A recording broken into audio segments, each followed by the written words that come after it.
Before the Tiv people became known for their wide farmlands and striped cloth, before their name echoed across valleys and plains, they were a people on the move, guided by ancestry, bound by kinship, and held together by a deep belief that life was communal, not individual.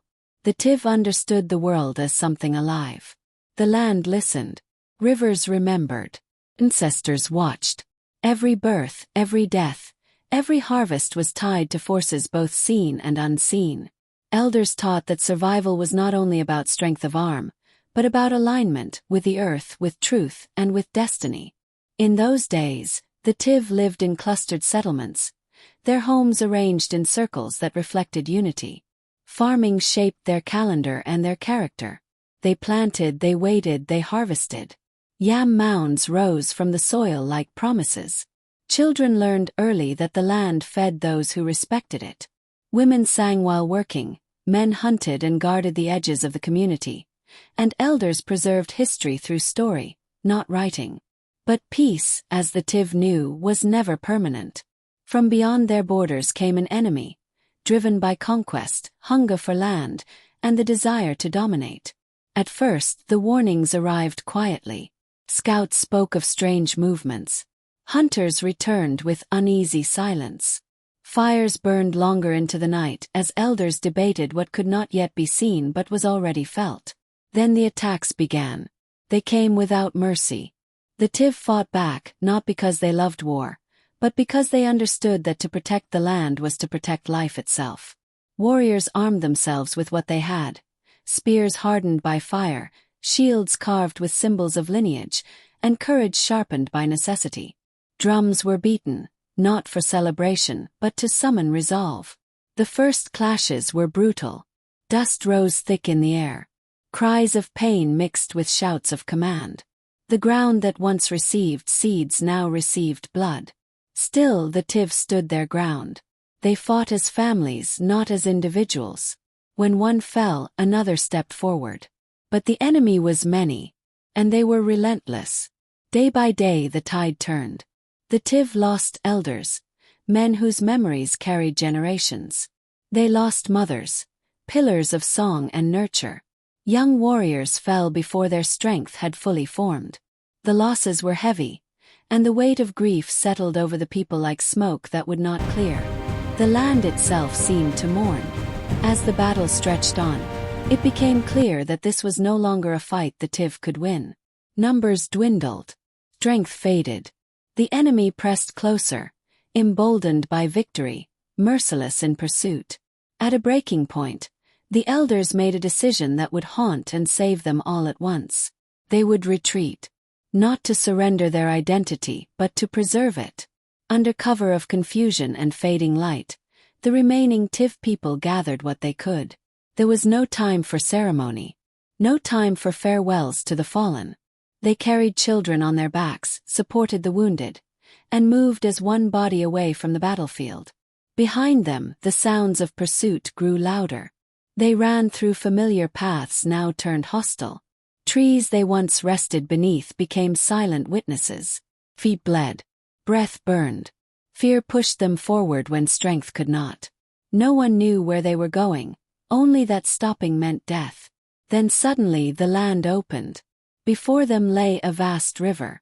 Its waters were wide and restless, reflecting the darkening sky. There were no boats, no shallow crossing, no known path through it. To the Tiv people, the river was both obstacle and judgment.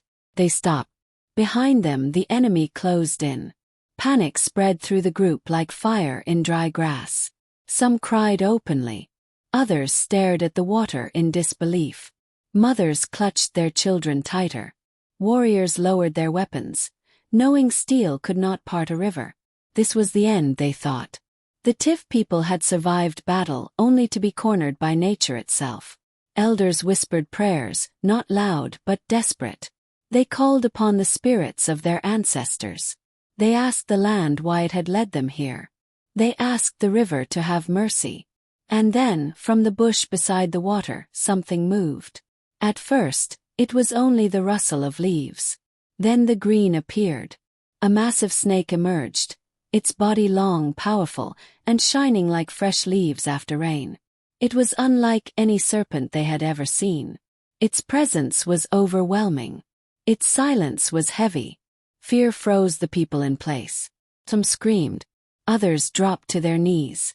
To meet death by beast after escaping war felt unbearably cruel. But the snake did not strike. Instead, it slid calmly into the river. Slowly, deliberately, it stretched its body across the water, from one bank to the other. The river flowed beneath it, but the snake remained firm, unmoving, unbroken. The Tiv people stared.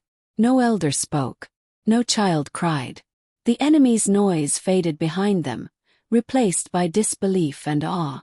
The river, which moments ago meant death, now offered a path. And the snake waited. For a long moment no one said a word. The green snake lay stretched across the river, its massive body rising just enough above the water to form a narrow, living path. The current pushed and pulled beneath it, but the snake remained still, as though rooted to the earth itself.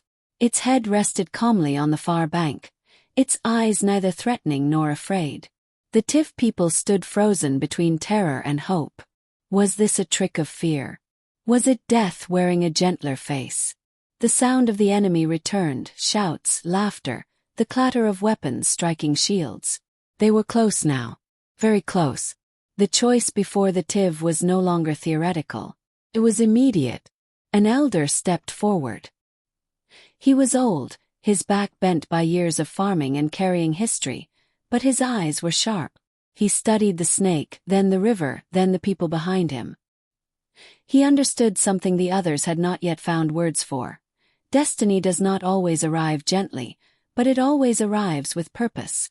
"This is no ordinary serpent," he said quietly. "And this is no ordinary moment." The words steadied the group. The elder removed his sandals and placed his bare foot on the snake's back. People gasped. The snake did not move. The elder shifted his weight slowly, testing, listening with his body rather than his ears. The snake held firm. The river rushed below, but the living bridge did not break. Then the elder began to walk. Each step felt like stepping into the unknown. Yet with every pace forward, something inside him settled. When he reached the far bank and turned back, alive and untouched, the people felt the first true breath of hope since the war began. One by one they followed. Mothers crossed with children tied tightly to their backs. Warriors crossed with lowered weapons, humbled. The wounded crossed supported by trembling hands. Some whispered prayers with every step. Others walked in stunned silence, afraid that speaking might shatter the miracle beneath their feet. The snake remained unmoving, did not coil, did not hiss. It did not resist, carried them all. As the last of the Tiv people stepped onto the far bank, the enemy finally burst through the trees. They stopped short when they saw the river, and the snake stretched across it. Confusion rippled through their ranks. They laughed. To them the crossing was simple now. The snake looked like nothing more than a convenient bridge, an accident of nature that favored speed over wisdom. Without hesitation they charged forward. The first enemy stepped onto the snake's back, then the second, then many more. That was when the river remembered sides. The snake moved, not gently, not slowly. It shook its body with violent force, a power hidden beneath calm now unleashed. The enemy lost their balance. Screams cut through the air as bodies toppled into the water. Armor dragged them down. Weapons disappeared beneath the surface. The river swallowed them whole.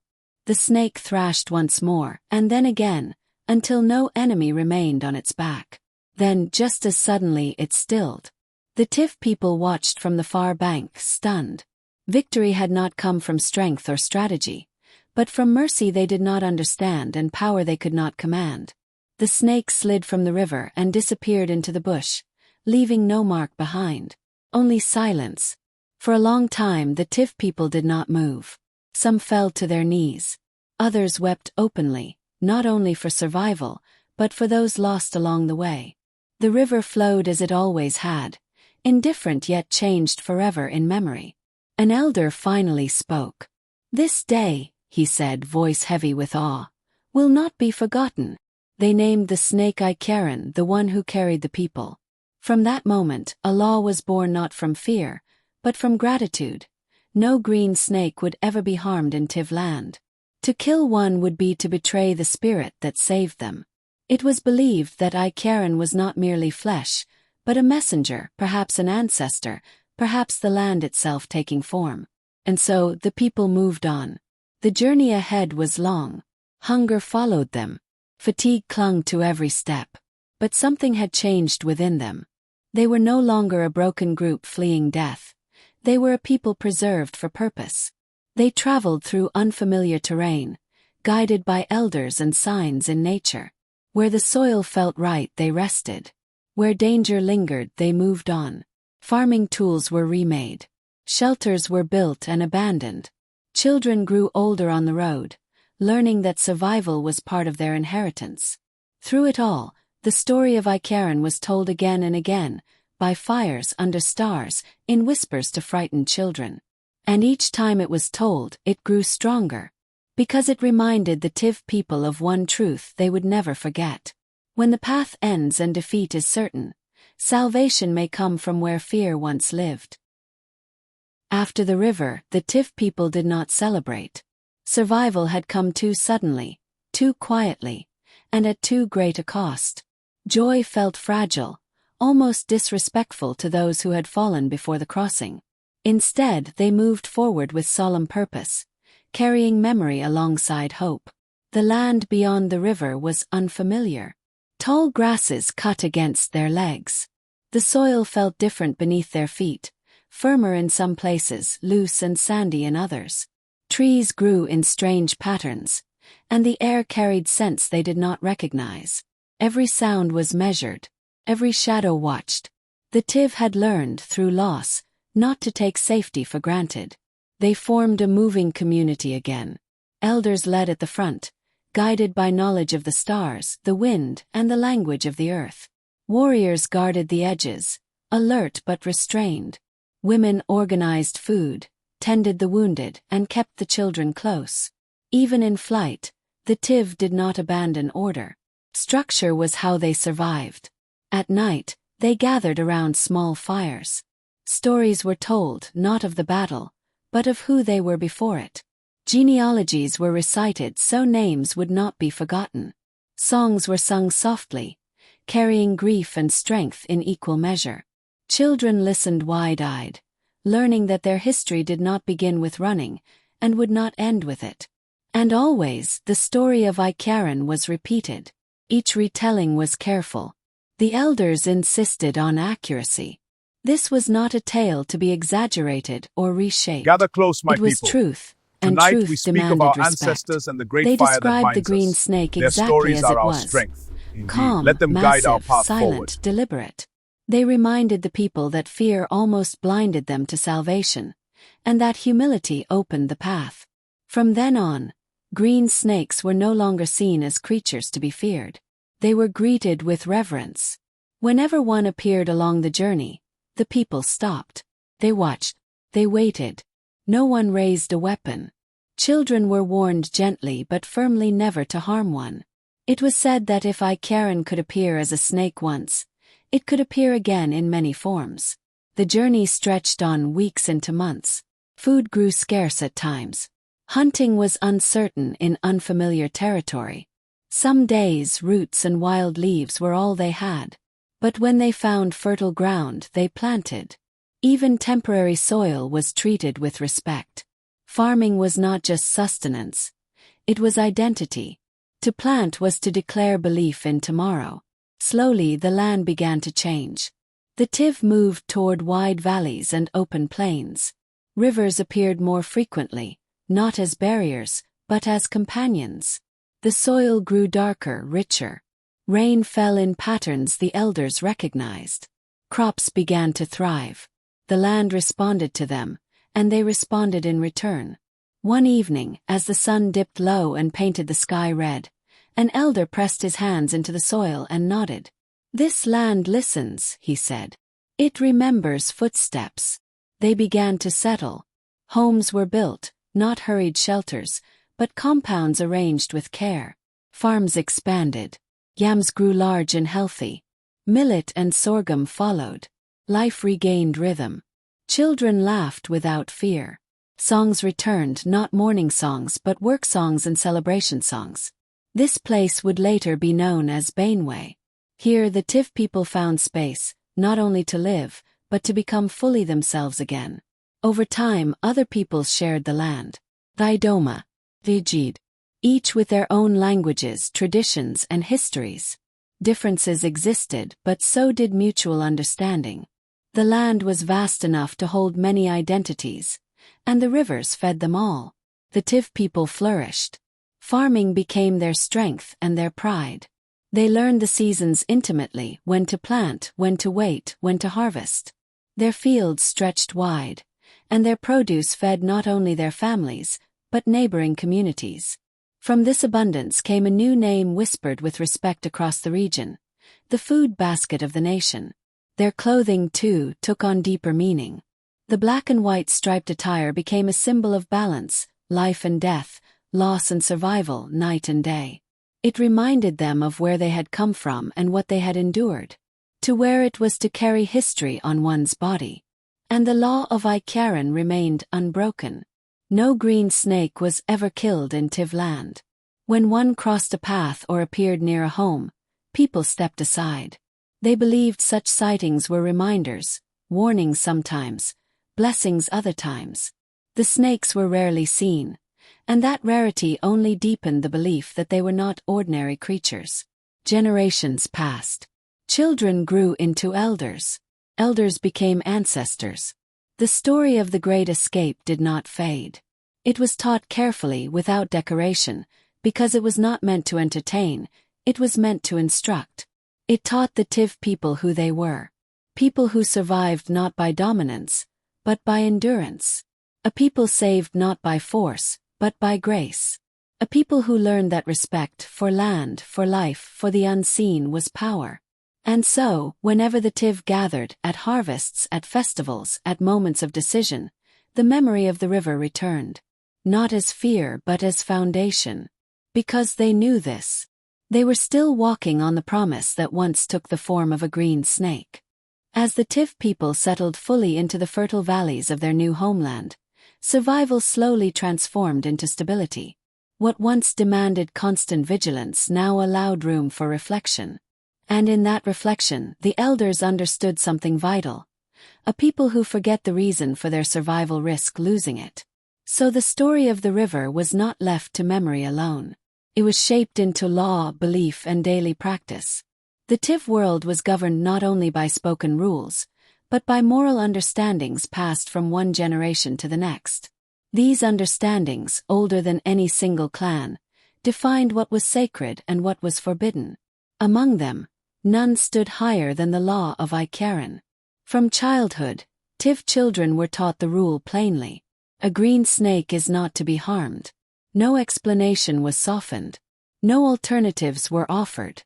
The reason was known, and the reason was enough.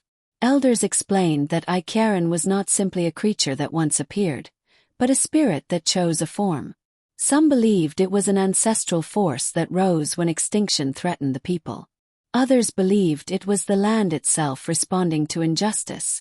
What mattered was not which belief one held, but the respect shown to the act of salvation. Stories were told carefully.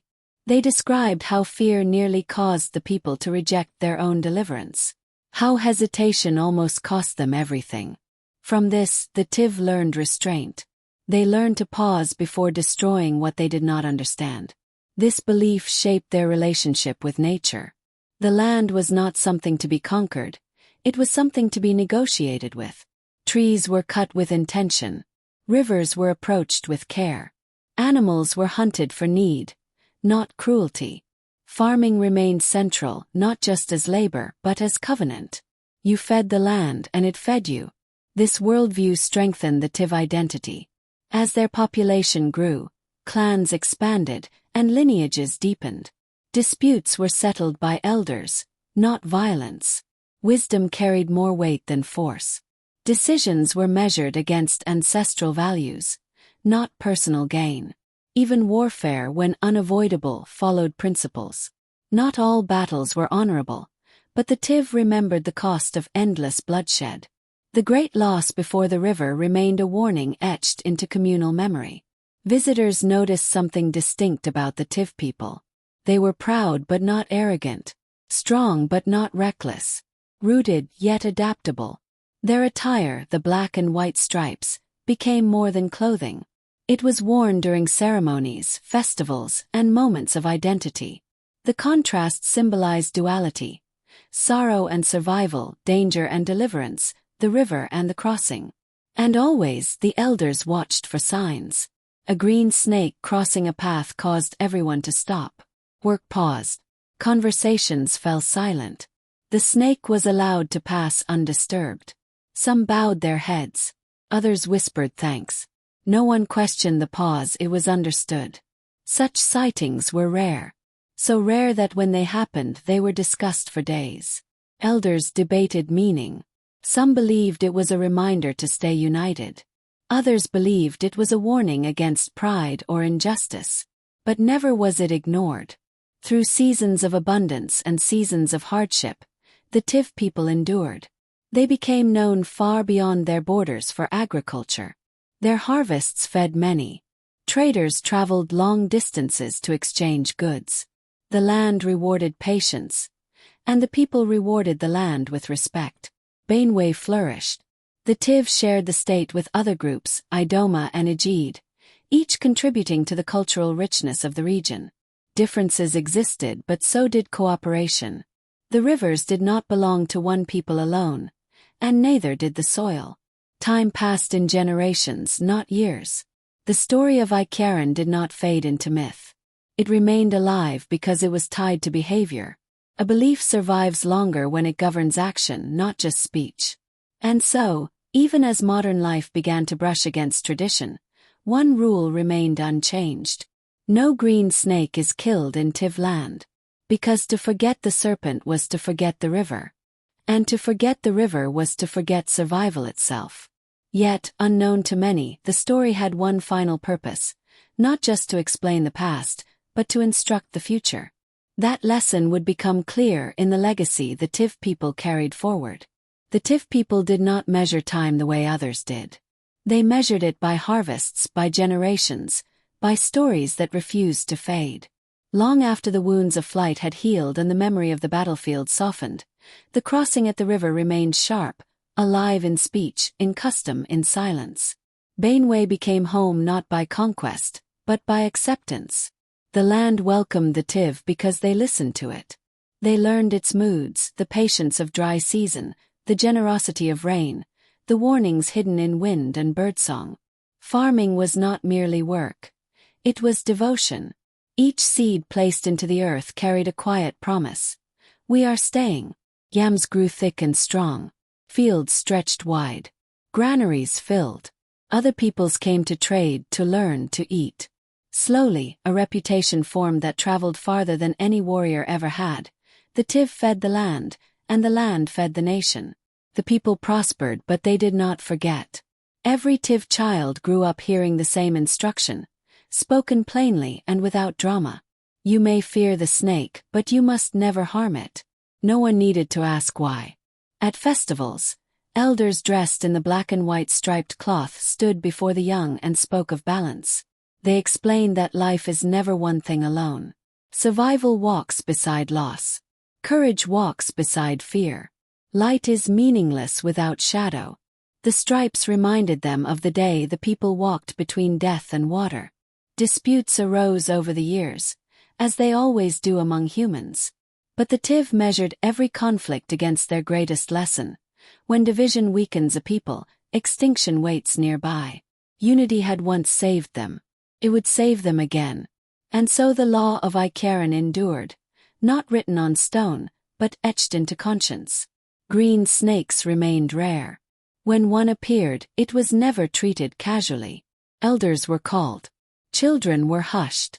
The creature was watched, respected, allowed to pass. Afterwards, conversations followed. What did it mean? What must we remember? Modern times came, as they come for all. Roads cut through land. Cities grew. Outside beliefs pressed inward. Some stories were questioned. Some traditions were tested. Yet even among the educated, the traveled, the skeptical, one rule quietly survived. No Tiv person raised a hand against a green snake. Because some truths are older than doubt. And some debts are never repaid, only honored. When the river stirs. Even now, elders say there are moments, rare, almost whispered, when the river behaves strangely. When the water grows unusually calm. When the wind pauses.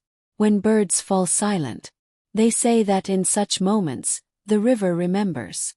Travelers have spoken of seeing something green along the water's edge at dawn, too large to be ordinary, too still to be alive. By the time others arrive, it is gone. No tracks, no disturbance. Only the river flowing as if nothing ever happened. Skeptics dismiss these stories. They always have.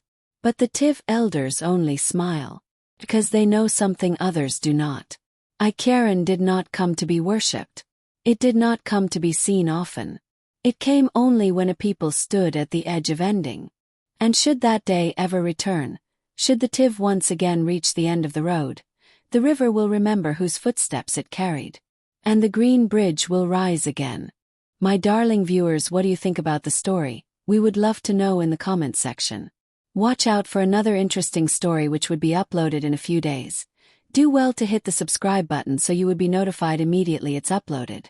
If you enjoyed this story, please hit the like button and share this video with your loved ones. Thank you so much for watching. I hope you enjoyed watching it as much as we did making it for you. Bye for now.